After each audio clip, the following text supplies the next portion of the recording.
To my dear friend Bengal civil YouTube চ্যানেলের পক্ষ থেকে আপনাদের জন্য রইল প্রীতি শুভেচ্ছা এবং উষ্ণ অভিনন্দন। আজকের ট্রফিটা খুবই গুরুত্বপূর্ণ ফ্রেশার ইঞ্জিনিয়ার এবং সিনিয়র সুপারভাইজার ভাইদের জন্য। শুরু থেকে শেষ পর্যন্ত দেখুন, অবশ্যই আপনার কাজে লাগবে ভিডিওটি। বেশ কয়েকজন ইঞ্জিনিয়ারকে আমি জিজ্ঞাসা করেছিলাম, ভাই তোমরা কোন প্রজেক্টে কাজ করেছো? সে আমাকে উত্তর দিয়েছে, আমি সিভিলে কাজ করেছি।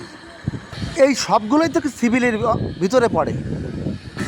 সিভিলের ভিতরে যেরকম ইন্ডাস্ট্রিয়াল প্রজেক্ট, রেসিডেন্সিয়াল প্রজেক্ট আর একটা কমার্শিয়াল প্রজেক্ট।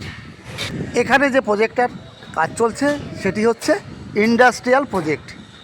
এই ইন্ডাস্ট্রিয়াল প্রজেক্টে বিভিন্ন রকমের কেমিক্যাল তৈরি হয়।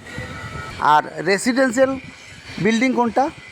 যেখানে মানুষ থাকার জন্য ভিলা বা টাওয়ার তৈরি করে, সেটা হচ্ছে আপনার রেসিডেন্সিয়াল। আর কমার্শিয়াল হচ্ছে হেভি যে বিল্ডিংগুলো তৈরি হয়, টাটা স্টিল ফ্যাক্টরি যে প্রজেক্টগুলো, এই সমস্ত বড় বড় যে প্রজেক্টগুলো হয় সেগুলো হচ্ছে আপনার কমার্শিয়াল। এবার বন্ধুরা জানতে পারলেন আপনি কোন প্রজেক্টে কাজ করেন, রেসিডেন্সিয়াল না ইন্ডাস্ট্রিয়াল না কমার্শিয়াল? আপনার অ্যান্সার আপনি নিজেই দিতে পারবেন এখন। এবার বলবো ফর্মওয়ার্ক এবং শ্যাটারিংয়ের পার্থক্যটা। ফর্মওয়ার্কের ভিতরে আছে আপনার টেম্পোরারি এবং পার্মানেন্ট। পার্মানেন্ট ফর্মওয়ার্ক হচ্ছে আপনার এমএস শ্যাটারিং। এখানে যে ফর্মটা ব্যবহার করা হয়েছে এটা কিন্তু পার্মানেন্ট। আপনারা হয়তো অনেকেই মাইবান শ্যাটারিংয়ে দেখেছেন, ওটা কিন্তু পার্মানেন্ট শ্যাটারিং, পার্মানেন্ট ফর্মওয়ার্ক। তাহলে পার্মানেন্ট ফর্মওয়ার্ক কোনটা? মাইবান শ্যাটারিং, আর এটা হচ্ছে এমএস শ্যাটারিং। এইবার টেম্পোরারি শ্যাটারিং কোনটা? যেটি প্লাইবোর্ড দিয়ে করা হয় সেটি হচ্ছে আপনার টেম্পোরারি শ্যাটারিং। প্রত্যেকটা ইঞ্জিনিয়ারের প্রয়োজন সাইট বেসিক নলেজের।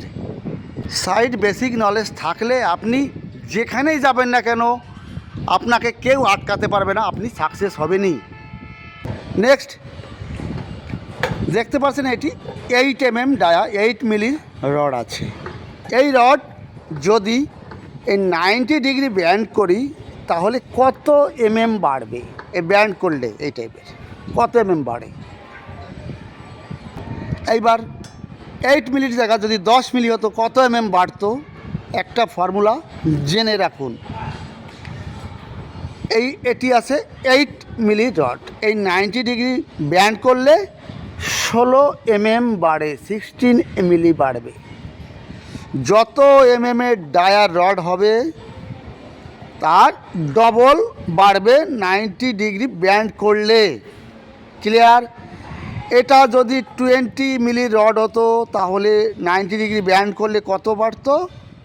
40 মিলি, 40 ক্লিয়ার? সমস্ত ইঞ্জিনিয়ার ভাইদের উদ্দেশ্যে বলছি, যেসব ভাইরা ডিপ্লোমা করে বসে আছেন আমার কন্ট্যাক্ট নাম্বারে যোগাযোগ করুন।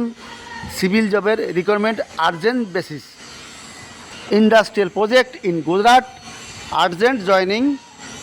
ভিডিও শেষে একটা কমেন্ট করে যাবেন। আজ এ পর্যন্তই। সকলে সুস্থ থাকুন, ভালো থাকুন। আপনাদের সামনে আবার আসব। আর যদি কিছু জানার থাকে কমেন্ট বক্সে কমেন্ট করবেন, অবশ্যই অ্যান্সার পেয়ে যাবেন। তাহলে বন্ধুরা আজ রাখছি।